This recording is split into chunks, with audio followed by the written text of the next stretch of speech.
என் உயிரிலும் மேலான ஆத்ம பந்துக்களுக்கு எம்பெருமானை பிரார்த்தித்து தனுர் மாதத்தின் 75வது பாசனத்துக்கு முன்பாக தனியன்கள். கோதை பிறந்தவோர் கோவிந்தன் வாழ்மோர், சோதிமணிவாடம் தோன்றுமோர், நிதியா நல்ல பத்தர் வாழ்மோர், நான் மறைகளோதுமோர், வில்லிபுத்தோர் வேதக்கோனோ, பாதகங்கள் தீர்க்கும் பரமன் நடிகா அட்டும் வேதம் அனைத்துக்கும் வித்தாகும் கோதை தமிழ் ஐயைந்தாம் அறியாத மானிடர வியம் சாப்பதம் பேர்.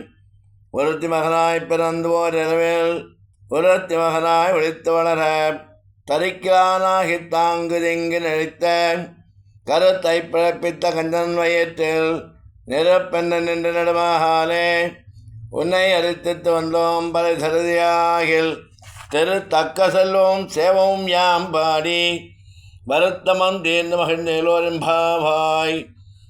இந்த பாசுரத்தின் அர்த்தத்தை பார்ப்போம். திருமால் என்னும் கண்ணபிரானே, கண்ணபெருமானே, நீ கம்சனின் சிறையில் தேவகி என்னும் தாய்க்கு மகனாக பிறந்து ஒரே இரவில் நந்தகோபனின் ஆயர்பாடிக்கு மாற்றப்பட்டு யசோதை என்னும் தாய்க்கு வளர்ப்பு மகனாய் ஒழித்து வளர்க்கப்பட்டாய். ஆயர்பாடி காலத்தில் உன்னை தனது பகைவனாகவே கருதி கம்சன் செய்த தீங்குகளை எல்லாம் அழித்து அவனுடைய வயிற்றில் அச்சம் எனும் நெருப்பாக நின்றாய்.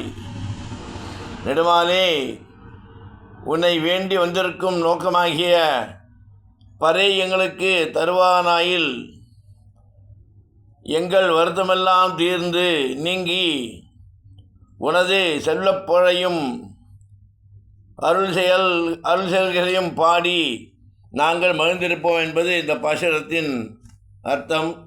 கோதை பிறந்தவோ திருவாணி பிறந்ததாக துதித்தால் வாழ்கை, திறப்பாவைப்பதும் செப்பினால் வாழ்கை, பெரியார் வா பெற்றெடுத்த பிள்ளை வாழ்கை, பெரும்போதோ மாமலைக்கு பின்னானால் வாழ்கை, 143 அழைத்தால் வாழ்கை, வியாசன் கக்கே கண்ணி உகந்ததித்தால் வாழ்கை, மறுபாரும் திருவல் இவளநாடு வாழ்கை, வன்புதே நகர் கோதை ஆண்டாளின் திவ்ய மலர்பதங்கள் வாழிய வாழிய எம்பெருமான் ராமானுஜர் திவ்ய திருவடிகளே சரணம்.